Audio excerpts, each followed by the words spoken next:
Barcelona ৬০ million ইউরোর নতুন shirt sponsorship চুক্তি ঘোষণা করেছে। বার্সেলোনা প্রযুক্তি ব্র্যান্ড মিডিয়ার সাথে একটি নতুন স্পন্সরশিপ চুক্তি ঘোষণা করেছে, যা একটি নতুন শার্ট স্পন্সর হবে। নতুন চুক্তিতে ২০২৫-২৬ মরশুম থেকে বার্সেলোনার শার্টে চীনা সংস্থাটি উপস্থিত থাকবে। মিডিয়া ফার্ম, যার ১,৯০,০০০ কর্মচারী রয়েছে এবং গত বছর প্রায় ৫০ বিলিয়ন ইউরো আয় করেছিল এবং ফরচুন গ্লোবাল ৫০০-তে ২৪৬তম স্থানে রয়েছে, ২০২৬-২৭ মরশুম থেকে মিডিয়াকে মহান বার্সা পরিবারে অন্তর্ভুক্ত করা এফসি বার্সেলোনার জন্য সম্মানের বিষয় হবে।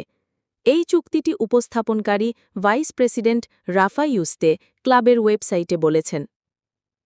স্মার্ট হোম সলিউশনে তাদের নেতৃত্ব এবং গবেষণা ও উন্নতির প্রতি তাদের প্রতিশ্রুতি এফসি বার্সেলোনার ভবিষ্যতের দিকে তাকিয়ে থাকা চেতনার সাথে পুরোপুরি সামঞ্জস্যপূর্ণ।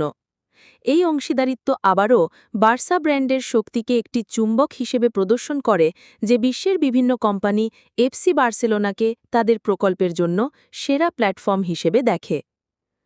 চুক্তিটি ২০২৬ থেকে ২০৩১ সাল পর্যন্ত ৫ বছর ধরে চলবে এবং মিডিয়া তাদের শার্টের স্লিভে উপস্থিত হবে, যেখানে অ্যাম্বিলাইট বর্তমানে কাজ করছে।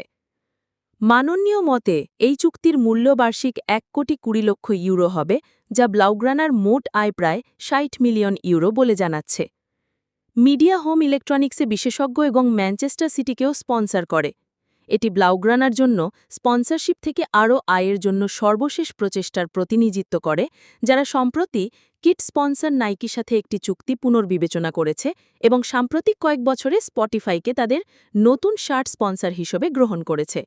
এই চুক্তিটি ডেমোক্রেটিক রিপাবলিক অফ কঙ্গোর সাথে স্বাক্ষরিত ৪০ থেকে ৪৪ মিলিয়ন ইউরো চুক্তির পরপরই করা হয়েছে, যারা এই মরশুম থেকে অন্য স্লিভে অংশ নিচ্ছে এবং তাদের প্রশিক্ষণ কিটেও।